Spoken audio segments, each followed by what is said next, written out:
بسم اللہ والحمد للہ والصلاة والسلام علی رسول اللہ وعلی آلہ وصحبہ ومن والاه رب اشرح لی صدری ویسر لی امری واحلل عقدۃ من لسانی یفقہوا قولی اللہم انفعنا بما علمتنا وعلمنا ما ينفعنا وزدنا علما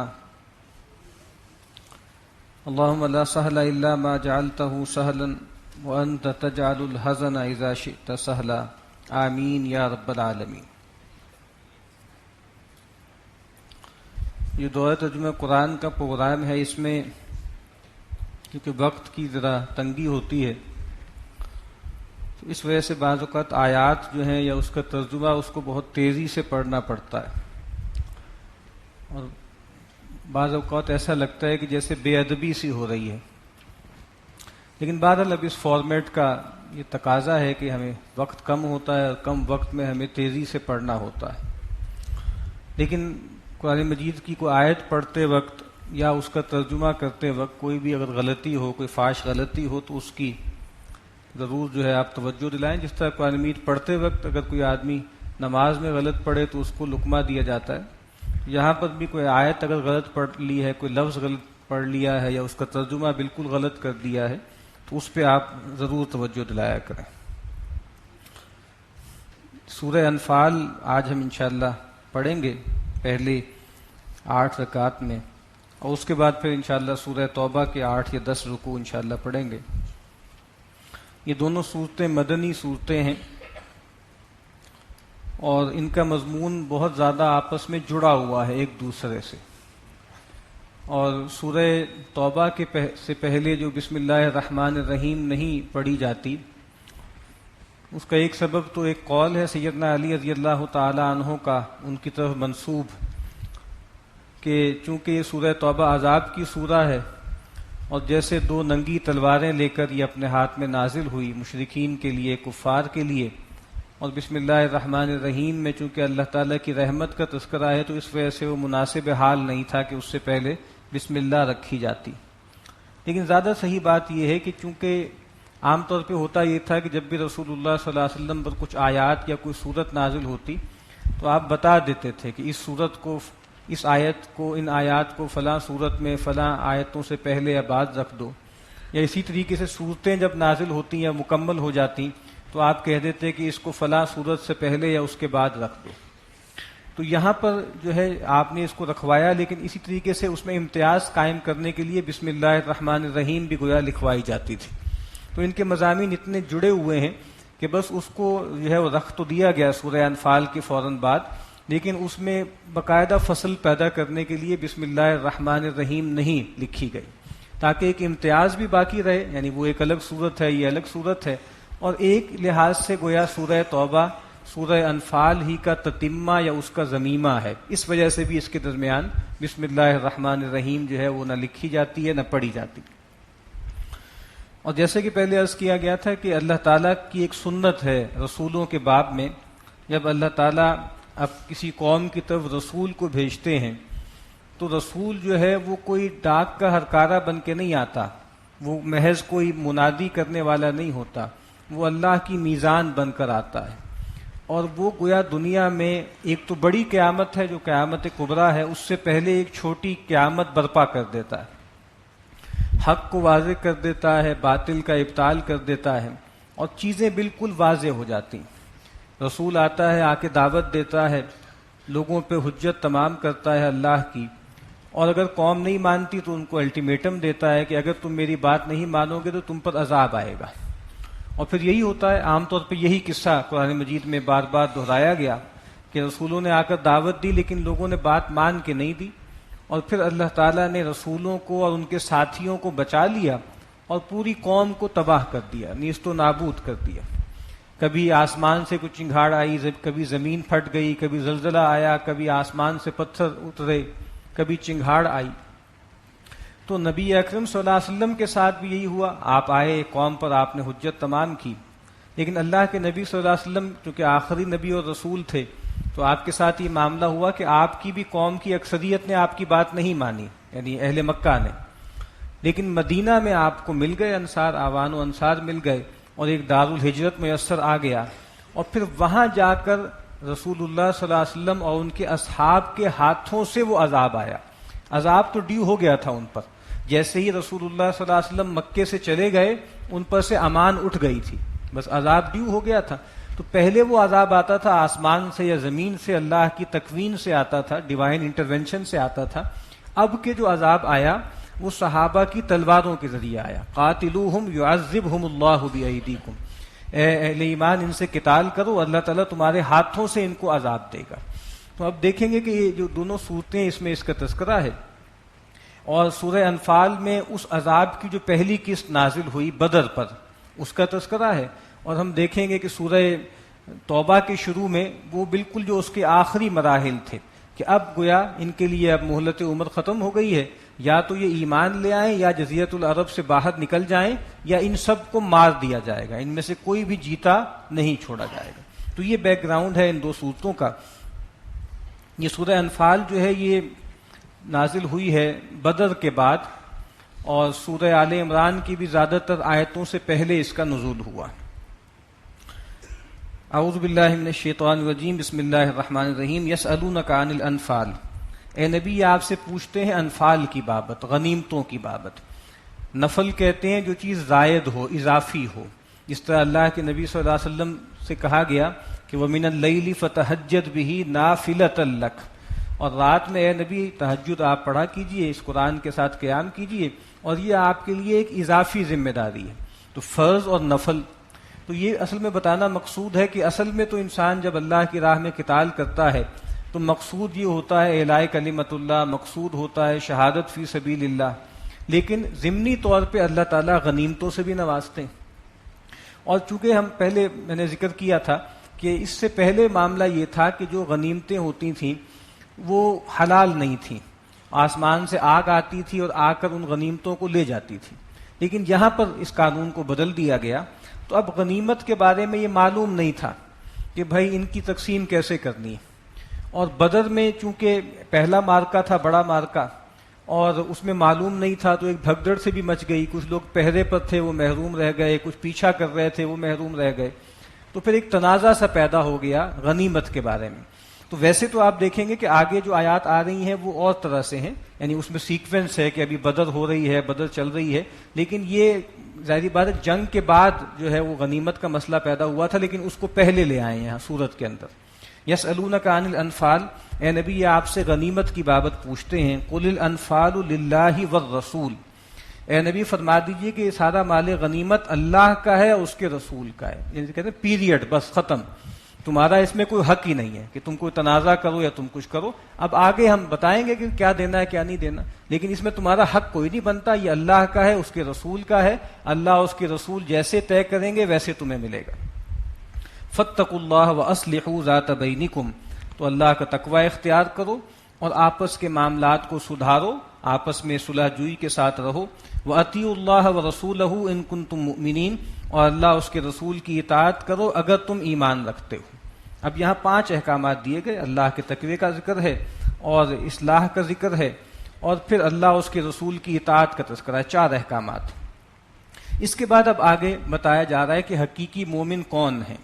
انما المؤمنون الذین اذا ذکر اللہ وجلت قلوبہم، ایمان والے تو بس وہی ہیں کہ جب اللہ کا ذکر کیا جاتا ہے، جب اللہ کی یاد قائم کی جاتی ہے، وجلت قلوبہم، تو ان کے دل لرز اٹھتے ہیں، ان کے دل خوف محسوس کرتے ہیں.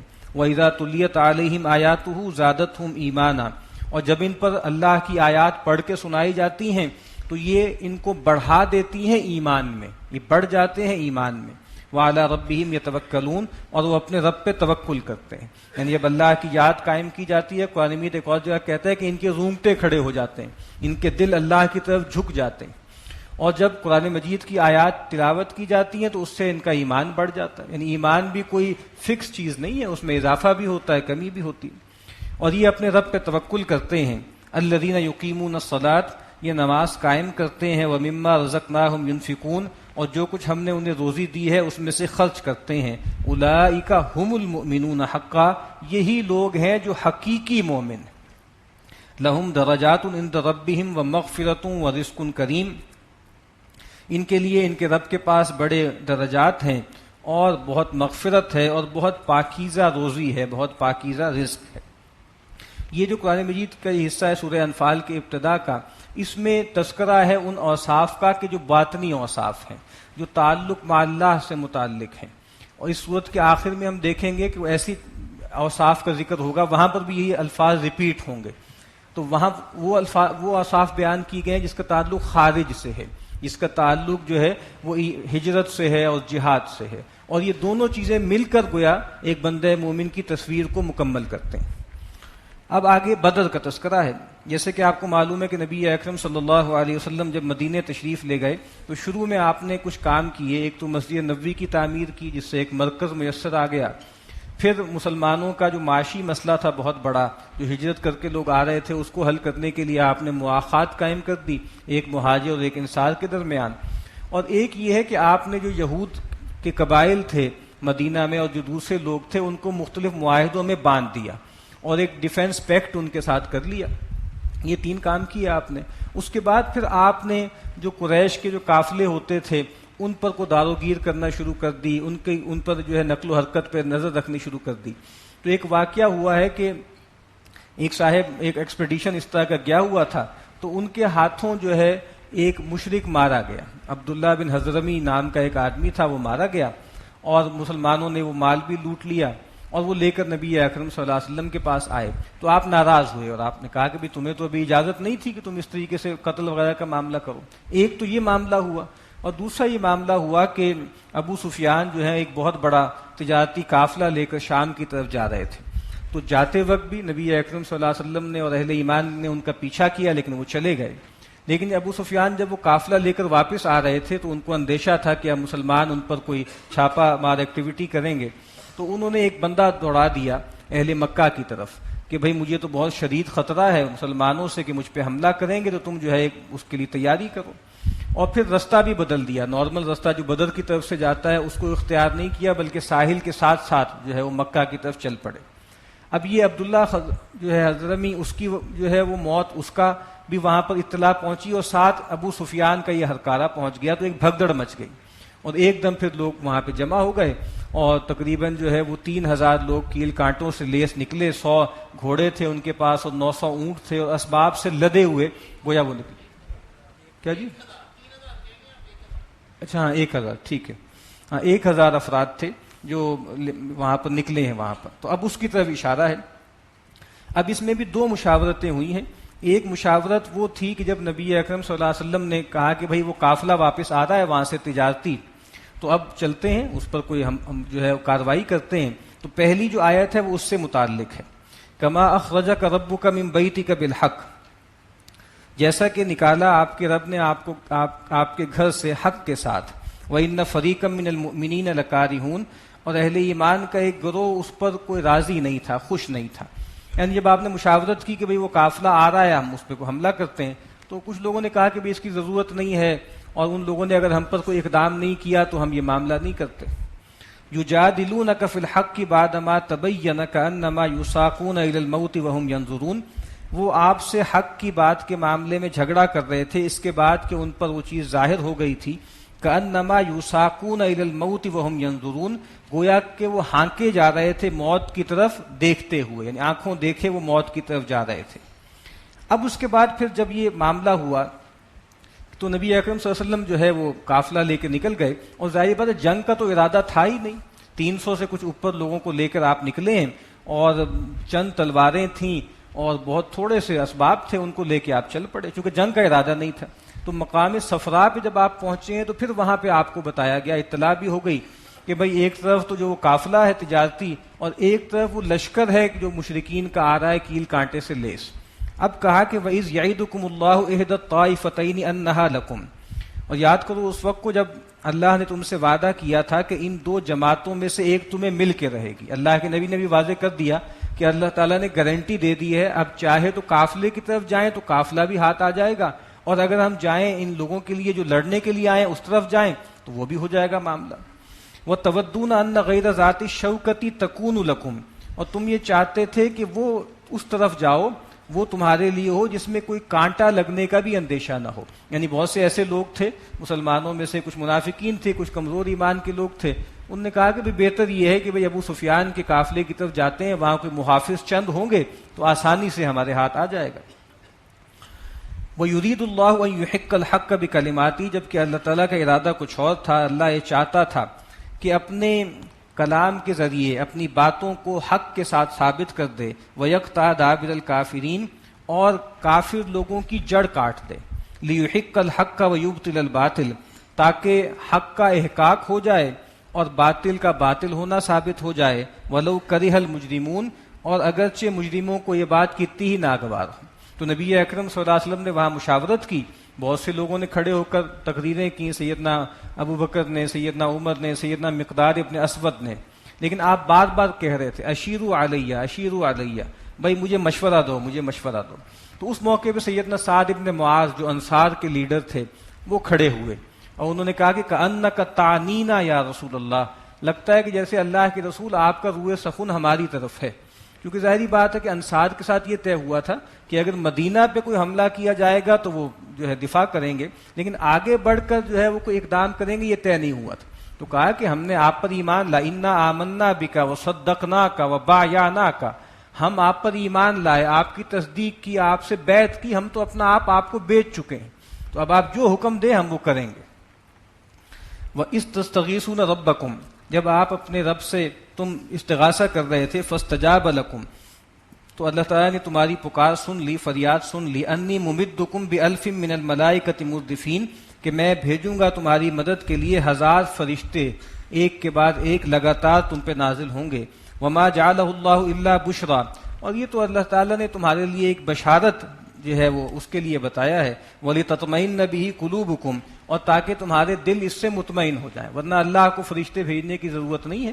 لیکن بعض روایات سے پتہ لگتا ہے کہ باقاعدہ فزیکلی فرشتے آئے تھے اور وہ شریک ہوئے تھے. وَمَن نَّصْرُ إِلَّا مِنْ عِندِ اللَّهِ، اور مدد نہیں ہے مگر اللہ کی طرف سے. ان اللہ عزیز حکیم، بے شک اللہ تعالیٰ زبردست ہے، کمال حکمت والا ہے. اذ یغشیکم النعاس امنۃ منہ، جس وقت کہ اللہ نے ڈال دی تم پر ایک اونگ اپنی طرف سے جو تمہارے لیے تسکین کا باعث تھی. یعنی بہت مشکل گھڑی تھی اور بہت سخت گھڑی تھی. نبی اکرم صلی اللہ علیہ وسلم بھی ساری رات زاری کرتے رہے، ساری رات تضرع کرتے رہے اور کہا کہ اے اللہ اگر یہ بندے آج یہاں ختم ہو گئے تو قیامت تک تیرا نام لیوا کوئی نہیں ہوگا. اور اتنی زاری کی کہ سیدنا ابوبکر صدیق رضی اللہ تعالیٰ عنہ کو روکنا پڑا اور کہا کہ بہت ہو گیا، آپ نے بہت اللہ سے التجا کر لی. تو کہا کہ اس رات میں اندیشے بھی بہت تھے، تو کہا اللہ تعالیٰ نے بہت سکون کی نیند تمہیں عطا کی. وَيُنَزِّلُ عَلَيْكُم مِّنَ السَّمَاءِ مَاءً، اور اس نے تمہارے لیے آسمان سے پانی اتارا.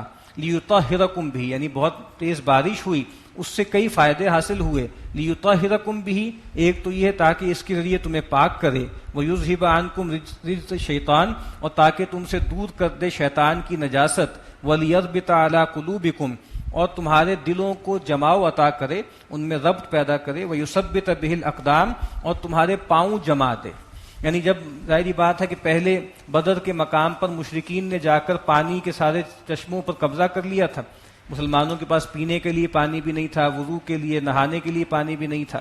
تو بارش ہو گئی، یہ پانی بھی میسر آ گیا، وہ جگہ جو تھی وہ بھی جم گئی. اور جو مسلمانوں کے وسوسے آ رہے تھے کہ بھئی اگر ہمارے ساتھ ہے تو ہمارے ساتھ ایسا کیوں ہو رہا ہے کہ پانی بھی نہیں ہے پینے کے لیے اور غسل و طہارت کے لیے بھی پانی نہیں ہے، تو طرح طرح کے وسوسے بھی پیدا ہو رہے تھے. تو کہا کہ تاکہ اللہ تعالیٰ شیطان کے بھی ان وسوسوں کو تم سے دور کر دے. اذ یوحی ربک الی الملائکۃ، جب وحی کی یا حکم بھیجا آپ کے رب نے فرشتوں کی طرف، انی معکم، کہ میں تمہارے ساتھ ہوں. فثبتوا الذین آمنوا، تو تم ثبات عطا کرو، جماؤ عطا کرو ان لوگوں کو جو اہل ایمان ہیں. سألقی فی قلوب الذین کفروا الرعب، ان قریب میں ڈال دوں گا رعب ان لوگوں کے دلوں میں جو کافر ہیں. فاضربوا فوق الاعناق واضربوا منہم کل بنان، تو مارو ان کی گردنوں پر بھی اور ان کی پور پور کو قطع کر دو، پور پور کو کاٹ دو. یہ کیوں ہے؟ ذالک بانہم شاقوا اللہ ورسولہ، یہ اس وجہ سے ہے کہ ان لوگوں نے اللہ اس کے رسول کی مخالفت کی، ان سے دشمنی کی.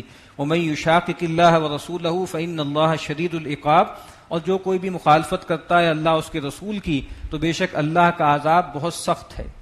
ذَلِكُمْ فَذُوقُوهُ، اور یہ تو تم چکھ لو عذاب وان للکافرین عذاب النار، اور جان رکھو کافروں کے لیے جہنم کا عذاب ہے۔ یہ اصل میں دو عذاب ہوتے ہیں، ایک عذاب رسول کی قوم پر رسول کے انکار کی وجہ سے دنیا میں آتا ہے، تو کہا کہ یہ تو دنیا کا عذاب ہے، کذالک العذاب ولا عذاب الآخرۃ اکبر، آخرت کا عذاب اس سے کہیں بڑا ہے۔ اس میں تو بس ایک دفعہ تلوار پڑی اور نیزہ لگا اور جان نکل گئی، وہاں ہم پڑھ چکے ہیں کلما نضجت جلودہم بدلناہم جلودا غیرہا لیذوقوا العذاب، وہاں کا عذاب جو ہے وہ دائمی ہے۔ یا ایھا الذین آمنوا اذا لقیتم الذین کفروا زحفا فلا تولوہم الادبار، اے وہ لوگوں جو ایمان لائے ہو، جب تمہاری مٹ بھیڑ ہو کافروں کے ساتھ میدان جنگ میں تو دیکھو پیٹھ پھیر کے مت بھاگنا۔ ومن یولہم یومئذ دبرہ، اور جو کوئی بھی اس دن یعنی لڑائی کے وقت پیٹھ پھیرے گا، الا متحرفا لقتال، مگر یہ کہ قتال کے لیے، جنگ کے لیے، کوئی پینترا بدلنے کے لیے، او متحیزا الی فئہ، یا دوبارہ سے اپنی بڑی فوج کے ساتھ ملنے کے لیے، فقد باء بغضب من اللہ ومأواہ جہنم، تو وہ اللہ کے غضب کو لے کر لوٹا اور اس کا ٹھکانہ جہنم ہے، وبئس المصیر، اور وہ بہت ہی برا ٹھکانہ ہے۔ یعنی دو وجہوں سے ہو سکتا ہے کہ آپ ایک آرڈرڈ ریٹریٹ کر لیں، ایک تو یہ کہ پینترا بدلنے کے لیے، یا یہ ہے کہ بڑی فوج کے ساتھ واپس آ کر مل لیں۔ اس کے علاوہ اگر جنگ کے موقع پر پیٹھ دکھائی تو کہا کہ ان کا ٹھکانہ جہنم ہے۔ اللہ کے نبی نے فرمایا اتقوا السبع الموبقات، 7 ہلاک کر دینے والی گناہوں سے بچو، مہلکات سے بچو۔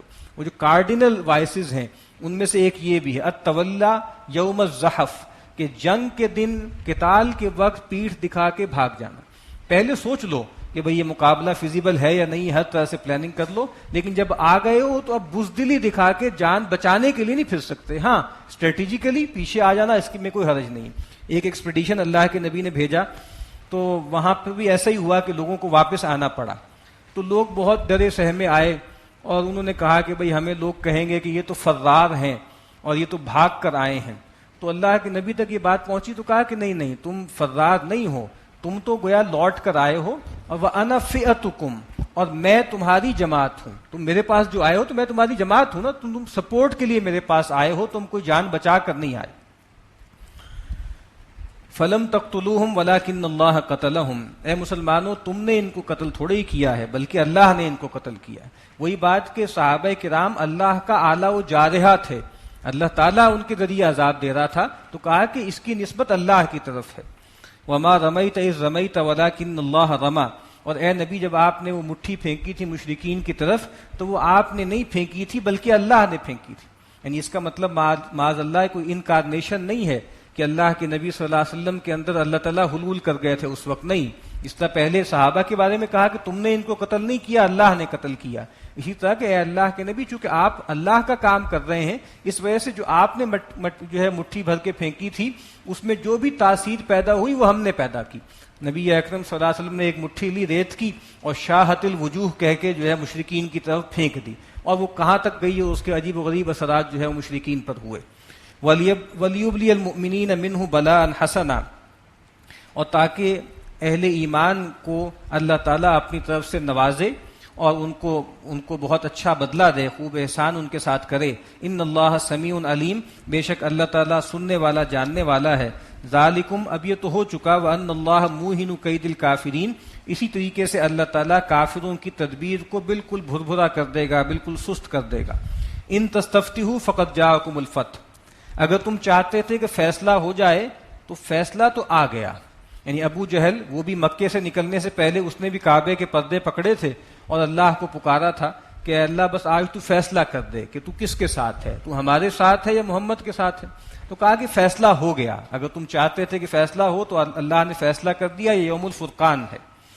وَإِن تَنْتَهُوا فَهُوَ خَيْرٌ لَكُمْ، اور اگر اب بھی تم باز آ جاؤ، ابھی تو پہلی قسط آئی ہے عذاب کی، اگر تم باز آ جاؤ تو تمہارے لیے بہتر ہے۔ وَإِن تَعُودُوا نَعُودْ، اور اگر پھر تم نے سرکشی کی تو ہم بھی دوبارہ ایسا ہی کریں گے، پھر تمہیں عذاب دیں گے۔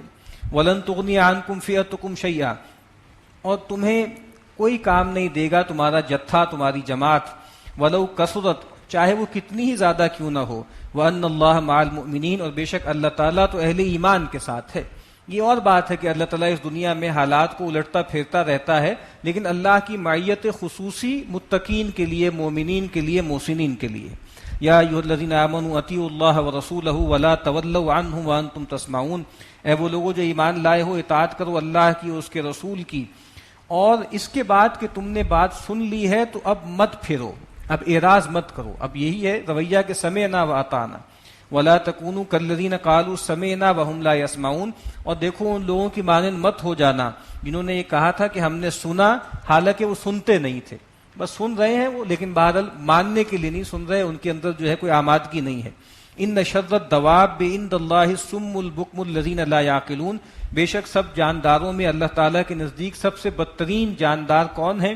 جو بالکل بہرے ہیں، گونگے ہیں، جو عقل سے کام نہیں لیتے، حق کے لیے گونگے ہو گئے ہیں اور حق کی آواز سننے کے لیے بہرے ہو گئے ہیں اور بے عقل ہیں۔ وَلَوْ عَلِمَ اللَّهُ فِيهِمْ خَيْرًا لَأَسْمَعَهُمْ، اور اگر اللہ تعالیٰ چاہتا یا ان میں کوئی خیر دیکھتا تو ان کو سنا دیتا۔ وَلَوْ أَسْمَعَهُمْ لَتَوَلَّوْا وَهُمْ مُعْرِضُونَ، اور اگر اللہ تعالیٰ ان کو سنا بھی دے تو تب بھی یہ اعراض کریں گے، منہ پھیریں گے اور روگردانی کا رویہ اختیار کریں گے۔ یا ایھا الذین آمنوا استجیبوا للہ وللرسول اذا دعاکم لما یحییکم، اے وہ لوگوں جو ایمان لائے ہو پکار پر لبیک کہو اللہ کی اور اس کے رسول کی، جب وہ تمہیں پکارتے ہیں اس چیز کی طرف جو تمہیں زندگی دیتی۔ اب بظاہر جس طرح ہم نے پہلے پڑھا تھا نا کہ بھئی سود کھانے سے مال بڑھتا ہے اور جو ہے وہ لوگوں کو زکوٰۃ دینے سے یا صدقہ کرنے سے، انفاق کرنے سے مال گھٹتا ہے۔ اب یہاں بظاہر ایسے لگ رہا ہے کہ پیغمبر کہہ رہے ہیں کہ آؤ اللہ کی طرف آؤ اور اللہ کے راستے میں جان اور مال لگاؤ، قتال کی طرف آؤ۔ اب قتال میں تو جان جاتی ہے نا سب سے بڑھ کے، تو کہا کہ تمہیں ایسا لگ رہا ہے کہ جیسے اس سے تمہاری زندگی ختم ہو رہی ہے، کہا کہ نہیں، اللہ اس کے رسول تمہیں اس چیز کی طرف بلا رہے ہیں جو تمہیں ابدی زندگی دے دیں گے۔ بل احیاء عند ربہم یرزقون، جو اللہ کی راہ میں جان دے دیں وہ تو زندہ ہیں، اپنے رب کے پاس رزق پاتے ہیں، تو یہ زندگی کی پکار لگا رہے ہیں رسول۔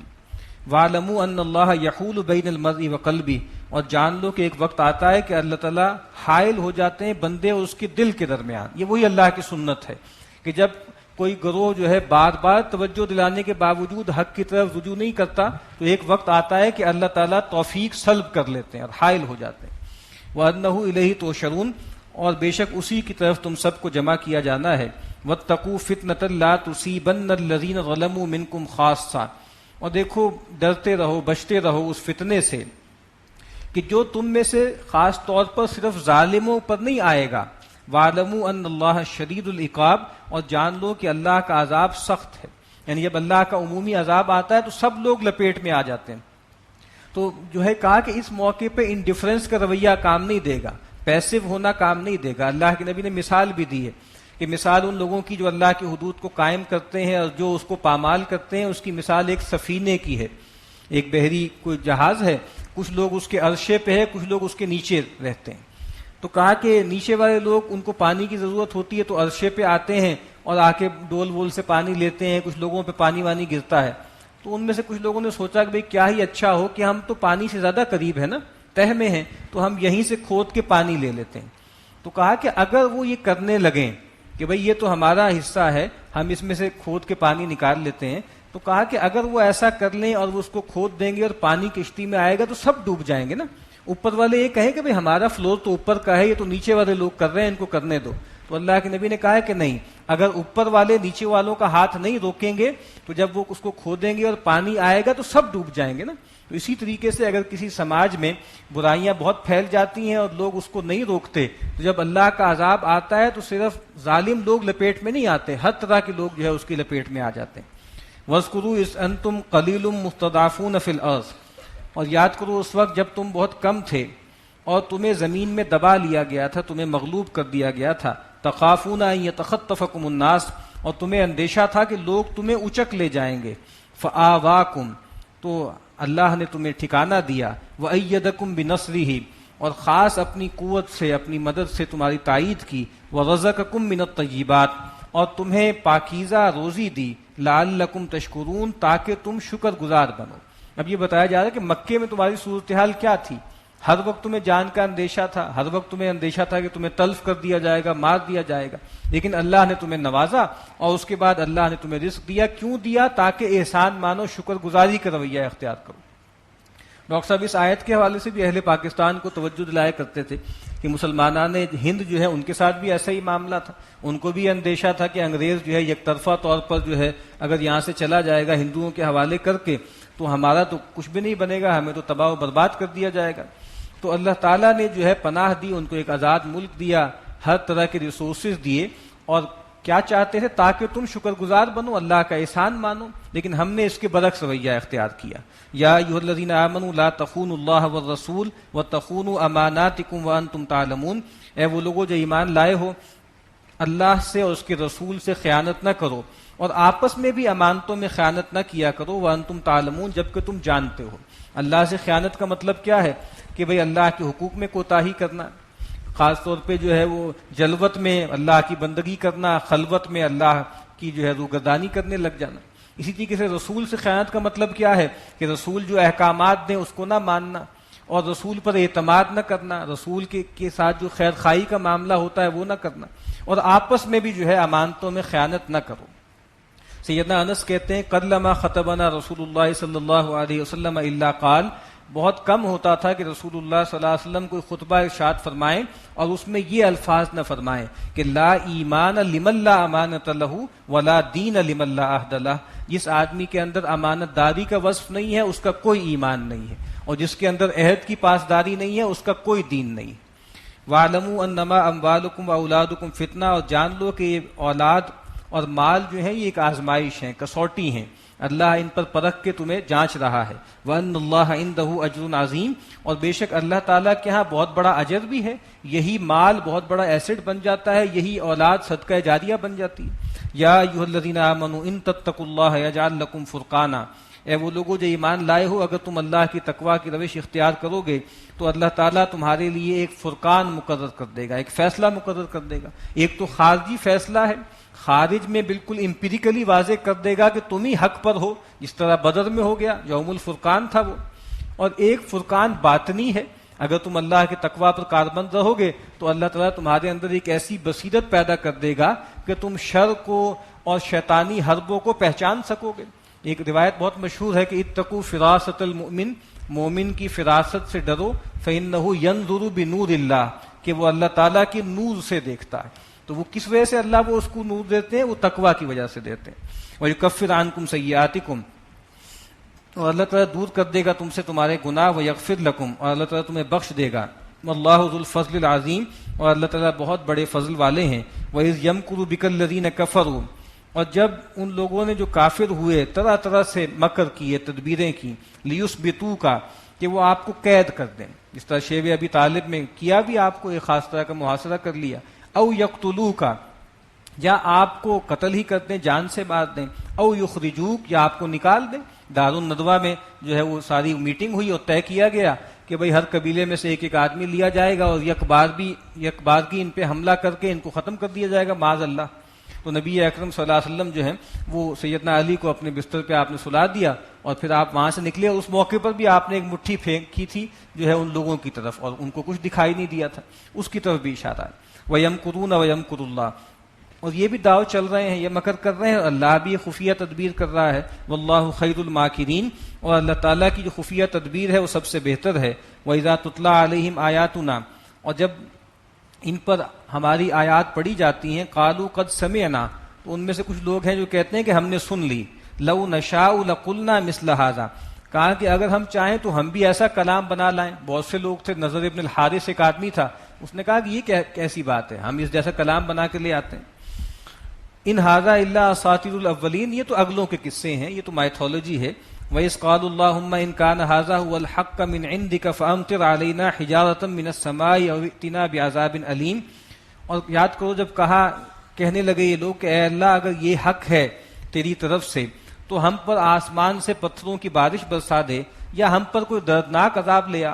اب یہ جو قریش کے لیڈر لوگ تھے یہ اپنے لوگوں کو مطمئن کرنے کے لیے, پروپیگنڈا کرنے کے لیے کہتے تھے کہ دیکھو ہم تو دعا کر رہے ہیں, یہ کہتے ہیں کہ یہ اللہ کے رسول ہیں, اللہ کے بھیجے ہوئے ہیں, ہم ان کو گالی دیتے ہیں, ہم ان پہ حملہ کرتے ہیں, ہم ہر طرح سے ان کی تکذیب کرتے ہیں, کچھ بھی نہیں ہوتا. کہتے ہیں ٹھیک ہے اے اللہ اگر یہ تیری طرف سے آئے ہیں رسول تو ہم پر آسمان سے پتھروں کی بارش کر دے. وما کان اللہ لیعذبہم وانت فیہم, بہت خوبصورت آیت ہے. کہا کہ اللہ تعالیٰ ان کو عذاب دینے والا نہیں ہے جب تک کہ آپ ان میں موجود ہیں. رسول اللہ صلی اللہ علیہ وسلم رحمت للعالمین، اور ویسے بھی اللہ کی یہ سنت ہے کہ جب تک رسول کسی قوم میں ہوتا ہے اللہ قوم کو عذاب نہیں دیتے، رسول اور اہل ایمان کو وہاں سے نکالتے ہیں، اس کے بعد امان آتا ہے۔ اللہ کے نبی صلی اللہ علیہ وسلم نے فرمایا کہ میں اپنے صحابہ کے لیے امان ہوں، انا امان لاصحابی، میں اپنے صحابہ کے لیے امان ہوں۔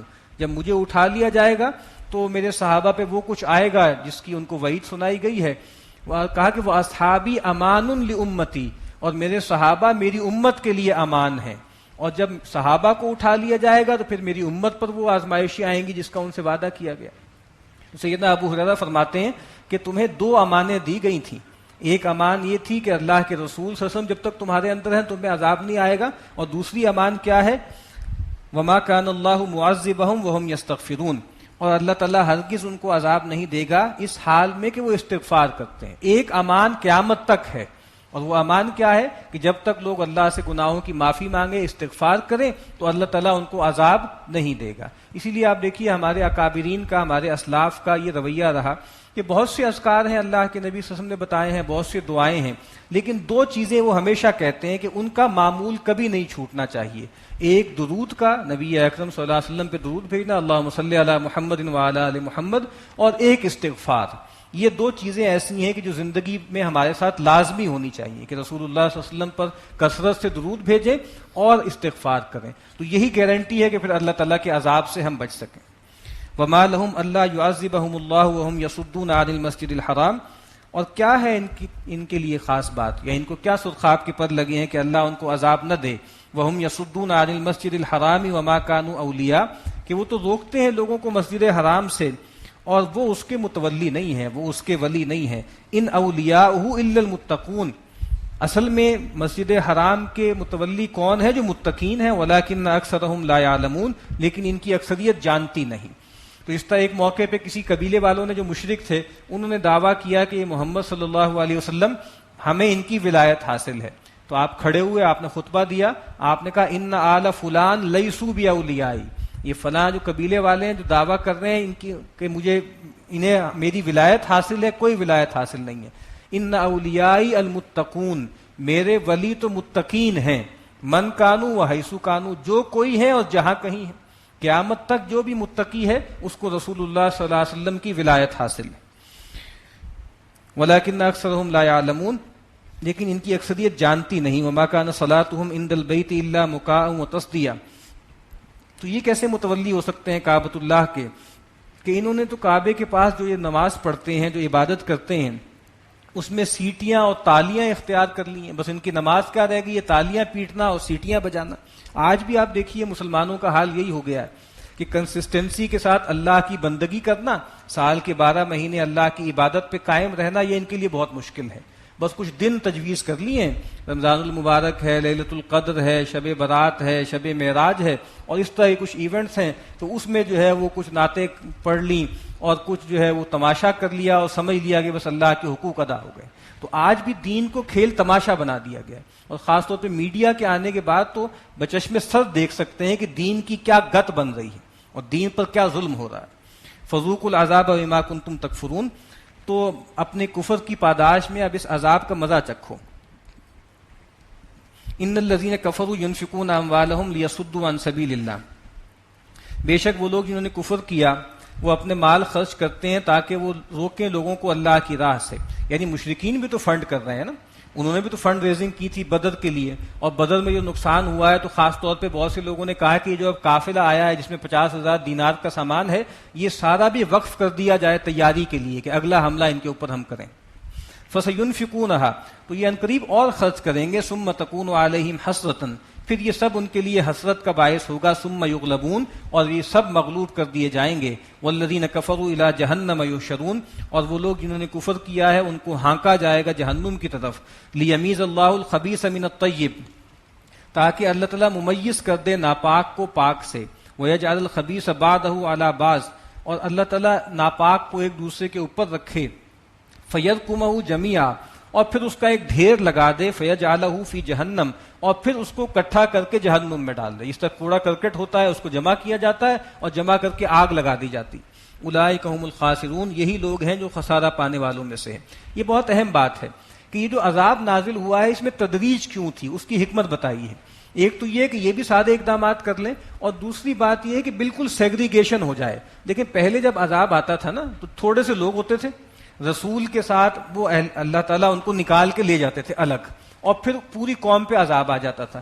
اب ایسا نہیں ہے، اب عذاب آنا ہے تلواروں کے ذریعے. تو اللہ تعالیٰ چاہتے ہیں کہ بھائی پوری طرح ممیز ہو جائے، ان کو وقت دیا جائے تاکہ آہستہ آہستہ جن کے اندر خیر ہے، جن کے اندر بھلائی ہے، وہ بھی اس طرف آ جائیں اور وہ عذاب سے بچ جائیں. تاکہ ایک، کیونکہ اللہ تعالیٰ جب رسول بھیجتے ہیں نا تو کوئی ایک فالتو آدمی بھی ہلاک نہیں ہوتا.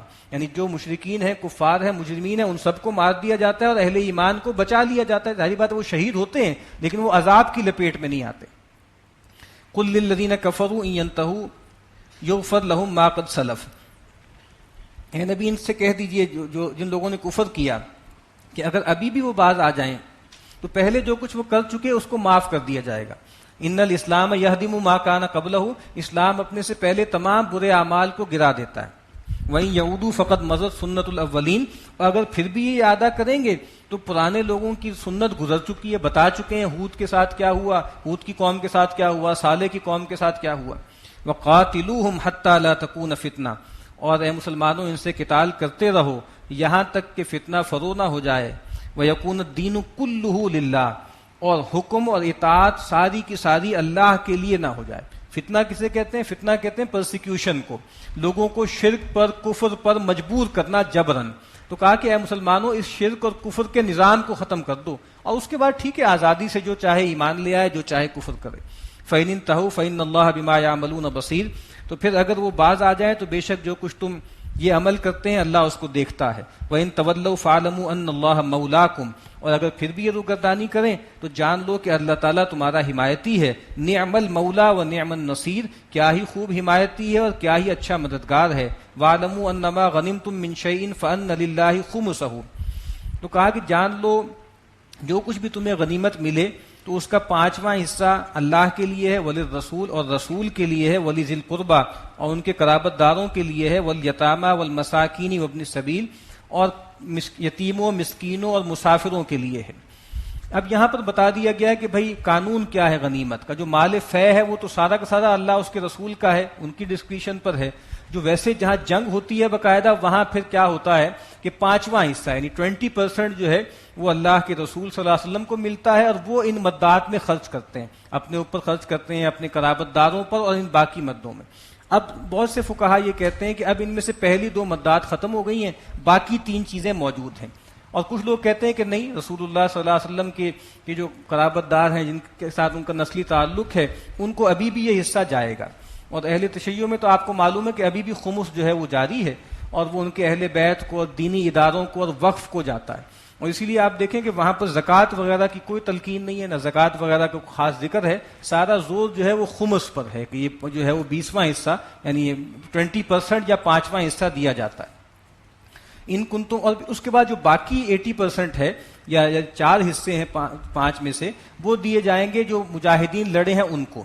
اور اس میں بھی اللہ کے نبی نے ایک تقسیم کی ہے کہ جو پیادہ ہے اس کو جو ہے وہ ایک حصہ دیا جائے گا، اور جو سوار ہے اس کے بارے میں اختلاف ہے، کیونکہ اللہ کے نبی نے کہا تھا کہ جو گھوڑا ہے اس کا دگنا حصہ ہے.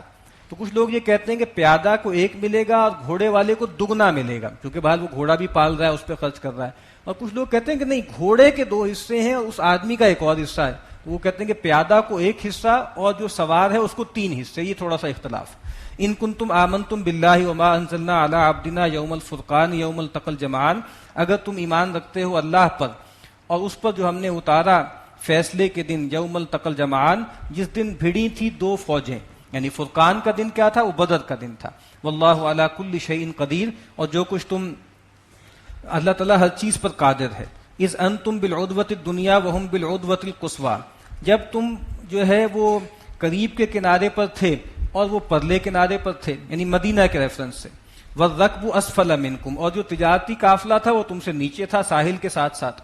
ولو تواعدتم لاختلفتم فی المیعاد، اور تم اگر آپس میں کوئی جو ہے وہ قرارداد کر کے چاہتے کہ تم ملتے تو پھر تم اختلاف کرتے، تم اس طریقے سے تمہاری میٹنگ نہ ہو پاتی. ولیکن لیقضی اللہ امرا کان مفعولا، لیکن اللہ تعالیٰ کو ایک فیصلہ کرنا تھا اور وہ کام ہو کر رہنا تھا. لیہلک من ہلک عن بینۃ ویحیی من حی عن بینۃ، تاکہ جس کو مرنا ہے وہ بھی دلیل اور حجت کے ساتھ مرے، اور جس کو جینا ہے وہ بھی دلیل اور حجت کے ساتھ جیتا رہے.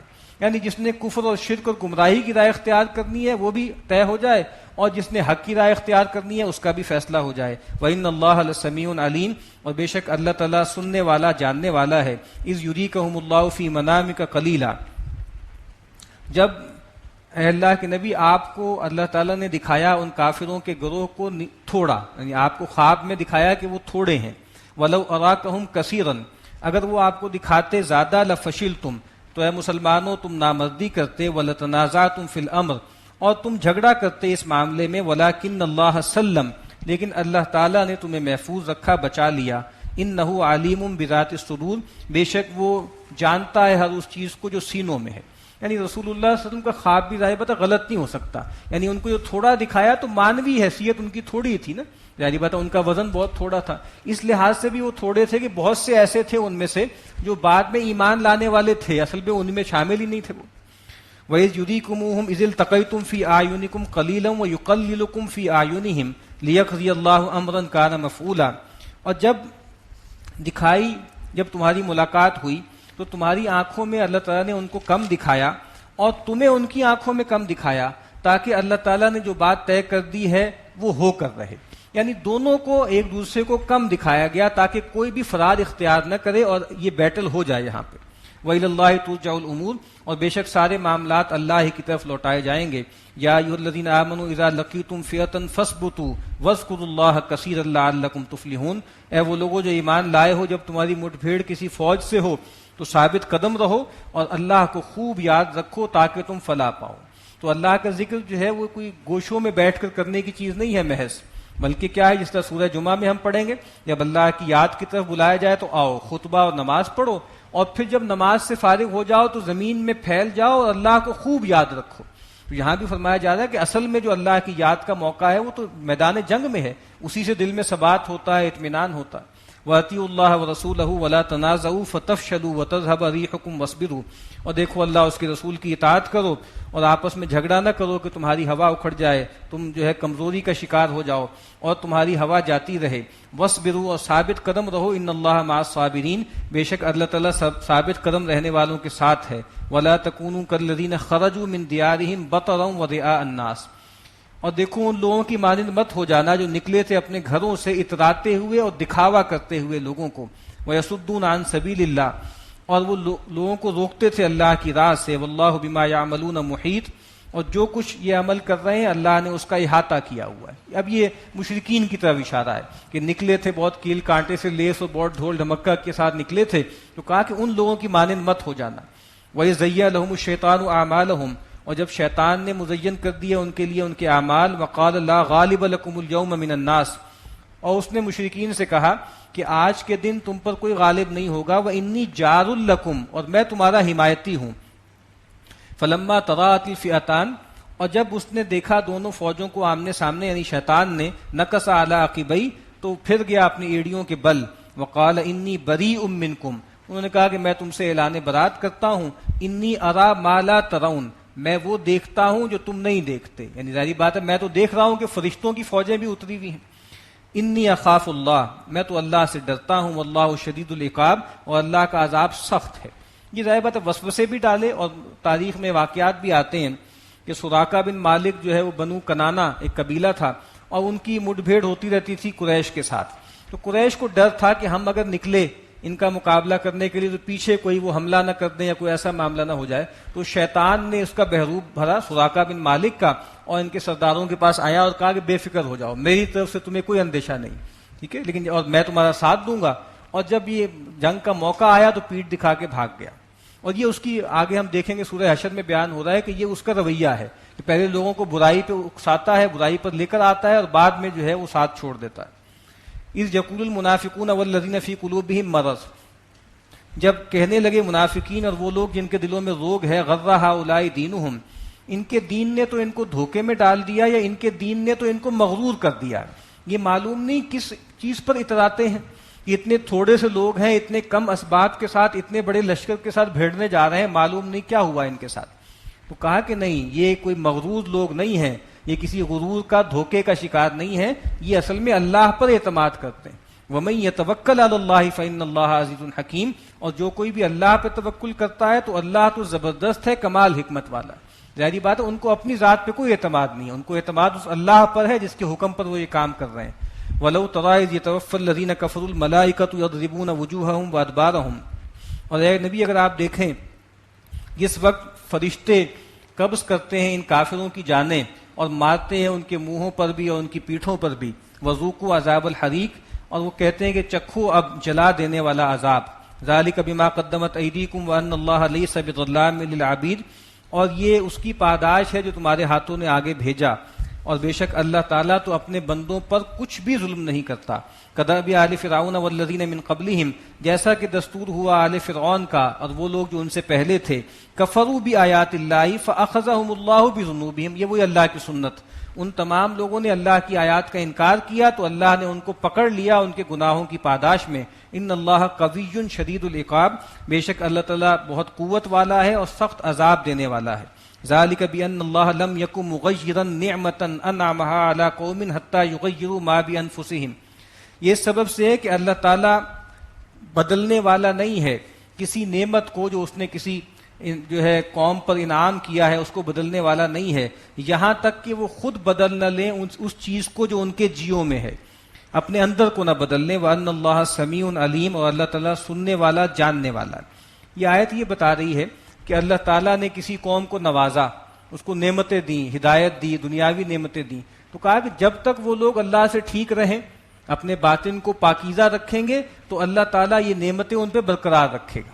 کہا کہ جب تک وہ خود کرپٹ نہ ہو جائیں، اپنے اندر سے گندے نہ ہو جائیں، اس وقت تک اللہ تعالیٰ اس نعمت کو واپس نہیں لیتے۔ آگے جا کے اور واضح اس کو کہا گیا ہے نا کہ ان اللہ لا یغیر ما بقوم حتی یغیروا ما بانفسہم۔ اس آیت کو عام طور پہ الٹے مفہوم میں لوگ لیتے ہیں۔ حالی نے بھی اس کو باندھا ہے نا کہ خدا نے آج تک اس قوم کی حالت نہیں بدلی، نہ ہو جس کو خیال آپ اپنی حالت کے بدلنے کا۔ یہ مضمون بالکل ٹھیک ہے اور قرآن و سنت سے جڑا ہوا مضمون ہے، لیکن ان آیات کا یہ مطلب نہیں ہے۔ یعنی وہ آیتیں تو یہ بتا رہی ہے نا کہ تم ٹھیک ہو جاؤ تو اللہ تعالیٰ تمہارے حالات ٹھیک کر دیں گے۔ ان آیات کا مطلب دوسرا ہے کہ اللہ تعالیٰ نے تمہیں نوازا ہے، نعمتیں دی ہیں، تو جب تک تم اپنی حالت کو، اندرونی حالت کو خراب نہیں کرو گے، اللہ تعالیٰ یہ نعمتیں تم سے واپس نہیں لیں گے۔ وَأَنَّ اللَّهَ سَمِيعٌ عَلِيمٌ، تو اللہ تعالیٰ سننے والا جاننے والا ہے۔ کدأب آل فرعون والذین من قبلہم، جیسا کہ دستور ہوا فرعون، آل فرعون کا اور وہ لوگ جن سے پہلے تھے۔ کذبوا بآیات ربہم فاہلکناہم بذنوبہم، تو انہوں نے جھٹلایا اپنے رب کی آیات کو تو ہم نے ان کو ہلاک کر دیا ان کے گناہوں کی پاداش میں۔ وَأَغْرَقْنَا آلَ فِرْعَوْنَ، اور ہم نے ڈبو دیا آل فرعون کو۔ وَكُلٌّ كَانُوا ظَالِمِينَ، اور وہ سارے کے سارے ظالم تھے۔ إِنَّ شَرَّ الدَّوَابِّ عِندَ اللَّهِ الَّذِينَ كَفَرُوا فَهُمْ لَا يُؤْمِنُونَ، بے شک اللہ تعالیٰ کے نزدیک جانداروں میں سب سے بدترین وہ ہیں جنہوں نے کفر کیا اور وہ ایمان لانے والے نہیں تھے۔ الَّذِينَ عَاهَدتَّ مِنْهُمْ ثُمَّ يَنقُضُونَ عَهْدَهُمْ فِي كُلِّ مَرَّةٍ وَهُمْ لَا يَتَّقُونَ، وہ لوگ جنہوں نے آپ سے معاہدہ کیا ان میں سے اور پھر ہر بار اس معاہدے کو توڑتے ہیں، اس کا نقض کرتے ہیں اور وہ ڈرتے بھی نہیں ہیں۔ اب یہاں یہود کی طرف اشارہ ہے کہ نبی اکرم صلی اللہ علیہ وسلم سے انہوں نے معاہدے کیے لیکن بار بار نقض عہد کیا، بار بار بدعہدی کی۔ فَإِمَّا تَثْقَفَنَّهُمْ فِي الْحَرْبِ فَشَرِّدْ بِهِمْ مَنْ خَلْفَهُمْ، تو جب بھی تم ان کو پاؤ لڑائی میں تو ان کو ایسی سزا دو، ایسا ان کے ساتھ معاملہ کرو کہ جو پیچھے رہنے والے ہیں ان کو بھی جو ہے اس سے جو ہے کان ہو جائیں، ان کی بھی طبیعت صاف ہو جائے۔ لعلہم یذکرون، شاید کہ وہ بھی عبرت حاصل کریں، نصیحت حاصل کریں۔ وَإِمَّا تَخَافَنَّ مِن قَوْمٍ خِيَانَةً فَانبِذْ إِلَيْهِمْ عَلَىٰ سَوَاءٍ، اور اے نبی اگر آپ کو کسی قوم سے اندیشہ ہو خیانت کا تو آپ ایسا کیجئے کہ ان کا عہد پوری طرح ان کے منہ پر دے ماریے۔ ان اللہ لا يحب الخائنین، بے شک اللہ تعالیٰ دغا بازوں کو پسند نہیں کرتا۔ یعنی یہ بہت اہم انٹرنیشنل ریلیشنز کا بہت اہم جو ہے وہ قانون ہے اور اصول ہے دین کا کہ جب تمہارا کسی قوم سے کوئی معاہدہ ہو تو پہلے وہ معاہدہ توڑو، ختم کرو، اور پھر کھلی جنگ اس کے ساتھ کرو، اعلانیہ جنگ کرو۔ ایک موقع پہ سیدنا معاویہ رضی اللہ تعالیٰ عنہ کے دور میں رومیوں کے ساتھ ایک لڑائی ہو رہی تھی، ان کے ساتھ کوئی معاہدہ تھا اور اس کی میعاد ختم ہونے والی تھی، تو سیدنا معاویہ نے فوجیں بڑھا لی اور بالکل سرحد تک لے آئے اور کہا کہ جیسے ہی بس وہ دن گزرے گا تو ہم ایک دم حملہ کر دیں گے۔ تو سیدنا عمر بن عنبسہ ایک صحابی رسول ہیں، وہ ایک گھوڑے پہ سوار آئے اور پکارتے ہوئے آئے، اللہ اکبر اللہ اکبر وفاء لا غدرا، انہوں نے کہا اللہ اکبر اللہ اکبر، وفا کی جائے غداری نہ کی جائے، یہ اللہ کے نبی نے منع کیا ہے، قرآن نے منع کیا ہے، پہلے وہ مدت ختم ہوگی، اس کے بعد معاہدہ ختم کرو گے پھر اعلانیہ جنگ کرنا۔ تو سیدنا معاویہ رضی اللہ تعالیٰ عنہ نے پوری فوجیں واپس بھجوا لی اور گویا ان پر کوئی اقدام نہیں کیا۔ اور اسی آیت کی بنیاد پر سید ابو العلا صاحب مودودی علیہ رحمہ نے جب 48 میں ہمارے ہاں جو ہے معاملہ ہوا تھا جہاد کا کشمیر میں، اس کی مخالفت کی تھی۔ انہوں نے کہا تھا کہ اس طریقے سے جو ہے لوگوں کو بھیجنا اور وہ کرنا ٹھیک نہیں ہے، آپ کھلے عام جنگ کیجیے اور ان سے مقابلہ کیجیے۔ آج بھی ہمارے ساتھ یہی ہو رہا ہے، اوپر سے ہم کہتے ہیں کہ بھئی ہمارا جو ہے وہ شملہ معاہدہ ہے اس کے تحت ہوگا، اور اندر سے ہم لوگ جو ہے بھجواتے رہتے ہیں۔ تو کہا کہ یہ خیانت ہے، اور پھر ہم روتے ہیں کہ اللہ کی مدد کیوں نہیں آتی؟ بھئی اللہ کی مدد غداروں کے ساتھ نہیں آتی، خائنوں کے ساتھ نہیں آتی۔ تم نے لڑنا ہے ان سے تو بالکل ببانگ دہل اعلان کرو اور کھلی جنگ کرو ان کے ساتھ۔ وَلَا يَحْسَبَنَّ الَّذِينَ كَفَرُوا سَبَقُوا، اور وہ لوگ جنہوں نے کفر کیا ہے یہ مت خیال کریں کہ وہ بھاگ نکلیں گے، ہم سے بچ جائیں گے۔ إِنَّهُمْ لَا يُعْجِزُونَ، وہ ہرگز ہمیں تھکا نہیں سکیں گے۔ وَأَعِدُّوا لَهُم مَّا اسْتَطَعْتُم مِّن قُوَّةٍ، اور تیار رکھو جو تمہارے بس میں ہے قوت کو، وَمِن رِّبَاطِ الْخَيْلِ، اور پلے ہوئے گھوڑوں کو، تُرْهِبُونَ بِهِ عَدُوَّ اللَّهِ وَعَدُوَّكُمْ، تاکہ اس سے خوف پیدا ہو اللہ کے دشمنوں کو پر بھی اور تمہارے دشمنوں پر بھی۔ وَآخَرِينَ مِن دُونِهِمْ، اور کچھ ان کے علاوہ بھی ہیں، جو ففتھ کالمسٹ ہیں، منافقین ہیں۔ لَا تَعْلَمُونَهُمْ اللَّهُ يَعْلَمُهُمْ، تم ان کو نہیں جانتے، اللہ ان کو جانتا۔ اب یہ ایک تلقین ہے کہ اللہ کے راستے میں قتال کے لیے قوت فراہم کرو۔ اپنے زمانے کے اعتبار سے اللہ کے نبی نے فرمایا تھا الا ان القوت الرمی، آپ نے کہا کہ یہ رمی جو ہے تیر اندازی یہ قوت ہے، یعنی یہ اس قوت کو تیار کرو۔ اسی لیے اللہ کے نبی نے دو چیزوں پہ بہت زور دیا۔ آپ نے کہا کہ دیکھو ایک تو تیر اندازی کبھی نہ چھوڑنا اور ایک گھوڑ سواری نہ چھوڑنا، اور اس میں بھی کہا کہ اگر دو میں سے کسی ایک کو ترجیح دینی پڑے تو جو ہے وہ تیر اندازی کو نہ چھوڑنا، کیونکہ گھوڑ سواری تو تمہارا ویسے ہی شعار ہے، گھوڑے تو تمہاری سواری ہے، وہ تو تمہیں سیکھنی ہی ہے، لیکن یہ جو تیر اندازی ہے یہ ظاہری بات ہے جنگ کے لیے ضروری۔ تو اب ظاہری بات ہے جدید دور میں جو بھی چیزیں ہوں، ٹینکس اس میں آ جائیں گے، آرٹلری آ جائے گی، میزائل آ جائیں گے، تو کہا کہ ان تمام کو تیار رکھو، اور یہ ڈیٹرنٹ ہیں۔ ترہبون، ارہاب کا لفظ جو ہے جدید عربی میں استعمال ہوتا ہے، یہ جو دہشت گردی ہوتی ہے اس کے لیے، تو دہشت پیدا کرنا، تو کہا کہ ترہبون، خوف پیدا کرو اللہ کے دشمنوں پر اور اپنے دشمنوں پر۔ وما تنفقوا من شيء في سبيل الله يوفى اليكم وانتم لا تظلمون، اور جو کوئی بھی تم خرچ کرو گے اللہ کی راہ میں تو اس کا پورا پورا بدلہ تمہیں دے دیا جائے گا اور تم پر کوئی ظلم نہیں کیا جائے گا۔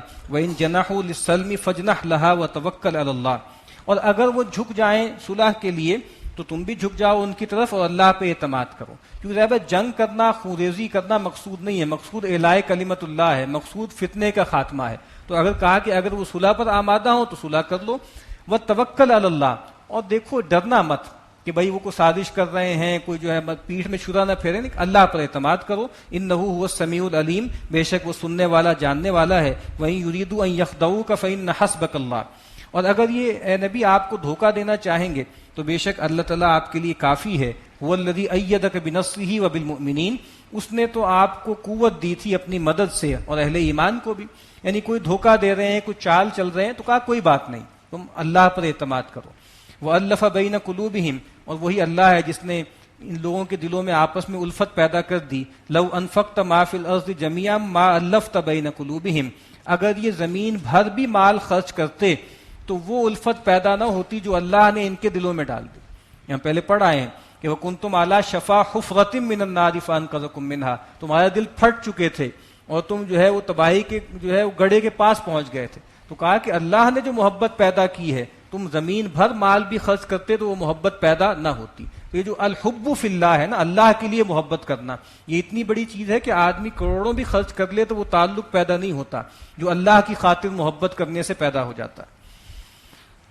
ولیکن اللہ الف بینہم، لیکن اللہ تعالیٰ نے یہ الفت پیدا کی۔ انہ عزیز حکیم، بے شک وہ زبردست ہے، کمال حکمت والا ہے۔ یا ایھا النبی حسبک اللہ ومن اتبعک من المؤمنین، اے نبی کافی ہے اللہ آپ کے لیے بھی اور جو اہل ایمان آپ کی پیروی کرتے ہیں اس کے لیے بھی اللہ کافی ہے۔ یا ایھا النبی حرض المؤمنین علی القتال، اے نبی اہل ایمان کو قتال پر ابھاریے، اس کا شوق دلائیے۔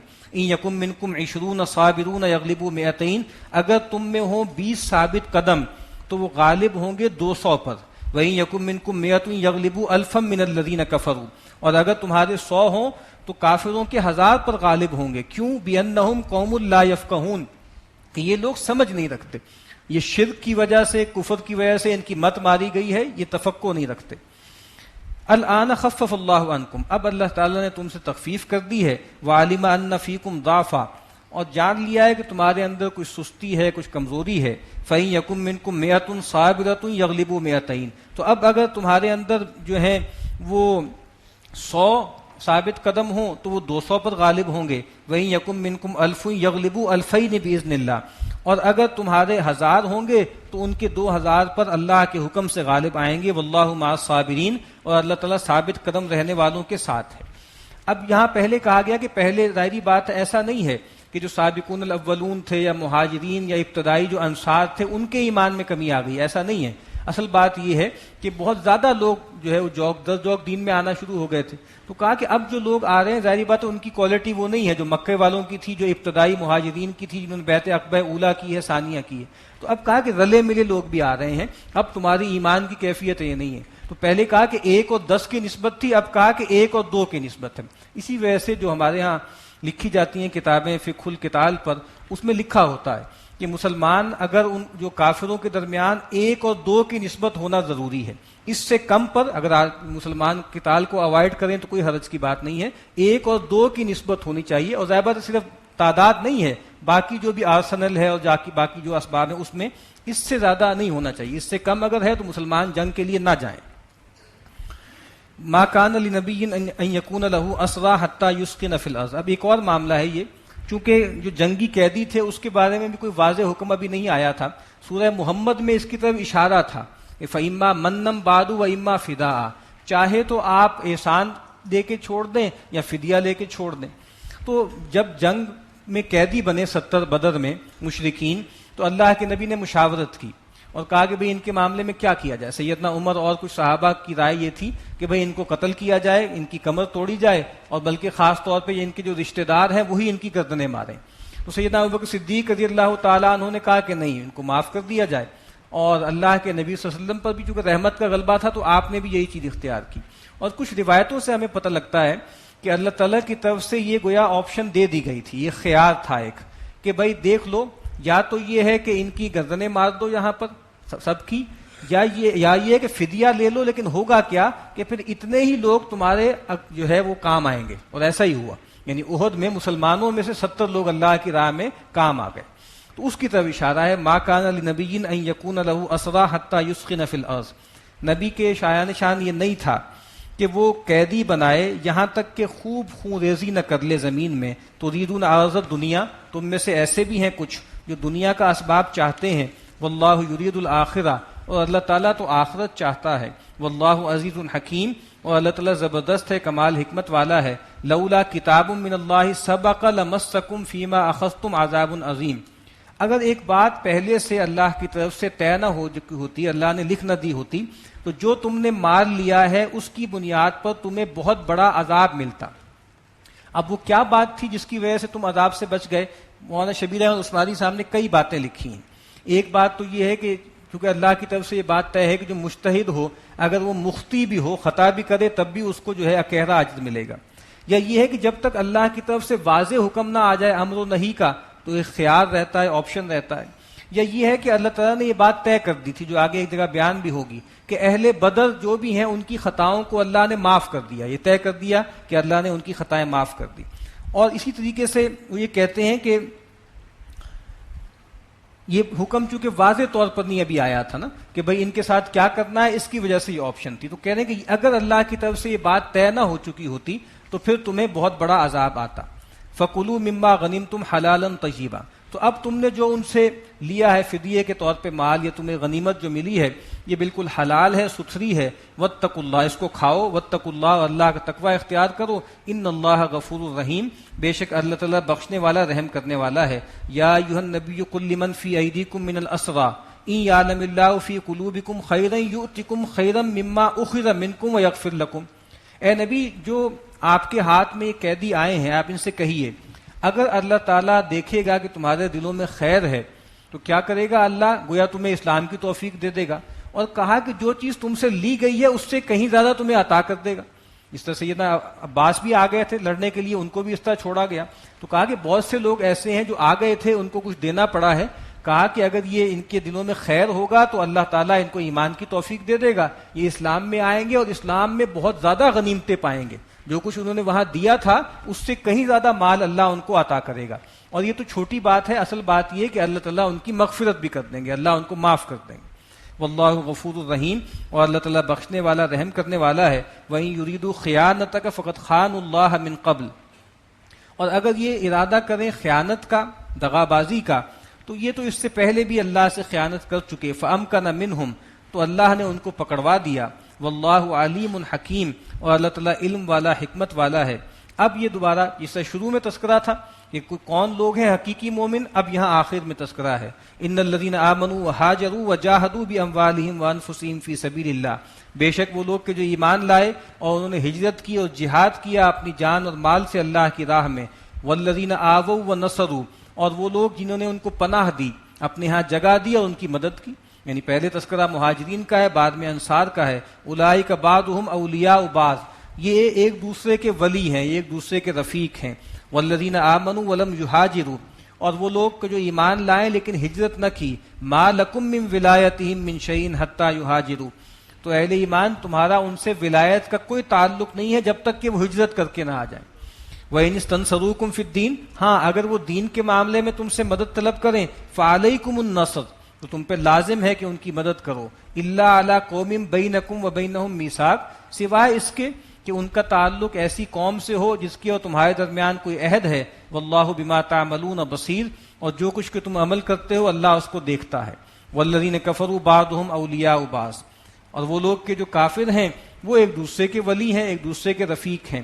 الا تفعلوه, اگر یہ تم یہ سب نہیں کرو گے, کیا ایمان میں پختہ نہیں ہوگے, ہجرت و جہاد نہیں کرو گے, اور اسی طریقے سے ان لوگوں سے اعلان برات نہیں کرو گے جو بغیر کسی عذر کے جو ہے ہجرت نہیں کرتے, یا تم ایسے لوگوں کے پہ حملہ کر دے ہوئے جن کے ساتھ تمہارا کوئی معاہدہ تھا, تو کیا ہوگا؟ تکن فتنۃ فی الارض, تو زمین میں فتنہ پھیلے گا. وہ فساد کبیر, اور بہت بڑا فساد ہوگا, بڑی خرابی ہوگی. والذین آمنوا وہاجروا وجاہدوا فی سبیل اللہ, اور وہ لوگ کہ جو ایمان لائے اور انہوں نے ہجرت کی اور جہاد کیا اللہ کی راہ میں. والذین آووا ونصروا, اور وہ لوگ جنہوں نے ان کو پناہ دی, جگہ فراہم کی اور مدد کی ان کی. اولئک ھم المؤمنون حقا, یہی لوگ ہیں جو حقیقی مومن. شروع میں بھی کہا تھا, وہاں کہا تھا کہ وہ لوگ کہ کون حقیقی مومن ہے, کہ جب اللہ کا ذکر کیا جاتا ہے ان کے دل خوف محسوس کرتے ہیں, جب قرآن کی آیات تلاوت کی جاتی ہیں وہ ایمان میں بڑھ جاتے ہیں, وہ اللہ پہ توکل کرتے ہیں, وہ نماز قائم کرتے ہیں, وہ زکوٰۃ ادا کرتے ہیں. زیادہ تر جو باطنی اوصاف ہیں وہاں بیان ہوئے, اور جہاں خارجی اوصاف ہیں, جو ہجرت کریں اور جہاد کریں, یہی لوگ ہیں جو حقیقی مومن ہیں. اور پھر وہی آیت یہاں ریپیٹ ہوئی ہے ٹکڑا, لہم مغفرۃ و رزق کریم, ان کے لیے مغفرت ہے اور بہت پاکیزہ رزق ہے. اسی لیے آپ دیکھیں نا کہ اللہ کے نبی صلی اللہ علیہ وسلم نے کئی روایات میں ان دو باتوں کو جمع کیا. اللہ کے نبی نے فرمایا کہ عینان لا تمسہم النار, دو آنکھیں ایسی ہیں کہ اس کو جہنم کی آگ چھوئے گی بھی نہیں. ایک وہ آنکھ ہے عین بکت من خشیت اللہ, ایک وہ آنکھ جو اللہ کے خوف سے روئی ہے, جو جس کا اللہ سے ذاتی تعلق ہے, اللہ کے سامنے رونا دھونا. اور دوسرا آپ نے فرمایا وعین باتت تحرس فی سبیل اللہ, اور وہ آنکھ جس نے اللہ کی راہ میں پہرا دیا ہو. ایک پہلو اس کا داخلی ہے, ایک پہلو اس کا خارجی ہے. اسی طرح اللہ کے نبی نے فرمایا کہ لا یلج النار, کہ آگ میں داخل نہیں ہوگا وہ شخص بقا من خشیت اللہ, جو اللہ کی خشیت سے رویا ہو. حتی یعود اللبن من الذرا, یہاں تک کہ دودھ تھنوں سے نکلنے کے بعد دوبارہ تھنوں میں چلا جائے. رہبت دودھ ایک دفعہ تھن سے نکل آتا ہے جانور کے, دوبارہ نہیں جاتا. تو کہا کہ اسی طریقے سے جو آدمی اللہ کی راہ میں رویا ہو وہ کبھی بھی جہنم میں داخل نہیں ہوگا. اور آپ نے فرمایا کہ ولا یجتبع غبار فی سبیل اللہ والدخان جہنم, اور کہا کہ اللہ کی راہ کی دھول اور جہنم کا دھواں بھی جمع نہیں ہو سکتے. جس آدمی کے قدم جو ہے اللہ کی راہ میں خاک آلود ہوئے ہیں وہ بھی کبھی جہنم میں نہیں جائے گا. تو یہ دونوں صورتیں بیان کی گئی, ایک اللہ سے ذاتی تعلق اور ایک خارج میں اللہ کے راستے میں جہاد اور قتال کرنا. اسی کو کہا تھا ان صاحب نے جو جاسوس تھے رستم کے دربار میں جا کر کہا تھا کہ یہ لوگ کون ہیں؟ رہبان باللیل, رات کو ایسے ہوتے ہیں جیسے راہب ہوتے ہیں, بالکل جیسے جو لوگ ہوتے تھے رہبانیت والے وہ ہیں. اور دن میں کیا ہے؟ فرسان بالنہار، دن میں گھوڑے سوار ہیں اور اللہ کے لیے جہاد و قتال کرتے ہیں. آج ہمارے ساتھ بدقسمتی یہ ہو گئی ہے کہ یہ دونوں اوصاف اکثر و بیشتر جمع نہیں ہو پا رہے. وہ لوگ کہ جن کا اللہ سے بہت تعلق ہے اور بہت سلوک طے کرتے ہیں، اللہ کے سامنے بہت روتے دھوتے ہیں، ان کا وہ خانہ خالی ہوتا ہے اللہ کے راستے میں جہاد کرنا، ہجرت کرنا. یہاں تک بھی صورتحال ہو جاتی ہے کہ وہ اپنی دعاؤں میں مجاہدین کا تذکرہ نہیں کر پاتے، اتنے اے پولیٹیکل ہو جاتے ہیں کہ بھئی وہ ڈرتے ہیں اس سے کہ مجاہدین کشمیر یا مجاہدین افغانستان یا مجاہدین شام کا تذکرہ بھی اپنی دعاؤں میں کریں. اور اس کے برعکس وہ لوگ جو جہاد کر رہے ہیں، اللہ کے راستے میں قتال کر رہے ہیں، ان میں سے بہت سوں کی حالت یہ ہو جاتی ہے کہ بس وہ مجاہد بننے کے لیے یہ سمجھتے ہیں کہ بال بڑھا لیے اور پگڑی باندھ لی اور کلاشنکوف پکڑ لی، اور دل ان کے سخت ہوتے ہیں، سنگ دل لوگ ہوتے ہیں، اور لوگوں کے گلے کاٹ کے اس سے جو ہے فٹ بال کھیلتے ہیں. اور اللہ کے نبی نے فرمایا کہ صرف بدبخت آدمی ہوتا ہے جس کے دل سے رحمت کھینچ لی جائے. تو اب ہمیں ان دونوں چیزوں کو جمع کرنا ہے، یعنی ایسے لوگ جن کے دل اللہ کے لیے پگھلے ہوئے ہیں وہ اللہ کے راستے میں تلوار اٹھائیں گے تو خیر وجود میں آئے گا اور اللہ کا دین غالب ہوگا. والذین آمنوا من بعد وہاجروا وجاہدوا معکم، اور وہ لوگ کے جو ایمان لائے اس کے بعد اور ہجرت کی اور جہاد کیا تمہارے ساتھ مل کر، فاولئک منکم، تو یہ وہ لوگ ہیں جو تمہیں میں سے ہیں. وَأُولُو الْأَرْحَامِ بَعْضُهُمْ أَوْلَىٰ بِبَعْضٍ فِي كِتَابِ اللَّهِ، اور اللہ کے قانون میں جو رشتہ دار ہیں ان کا آپس میں ایک دوسرے سے زیادہ حق ہے. یعنی ظاہری بات ہے جو اخوت کا تعلق ہے الحب فی اللہ، اس کے اور تقاضے ہیں، لیکن ویسے جو قانونی تعلق ہوتا ہے میراث وغیرہ کا، اس میں جو خونی رشتے ہیں ان کا مرتبہ زیادہ ہے. ان اللہ بکل شیء علیم، بے شک اللہ تعالیٰ ہر چیز کو جاننے والا ہے. بارک اللہ علیہ ولکم فی القرآن.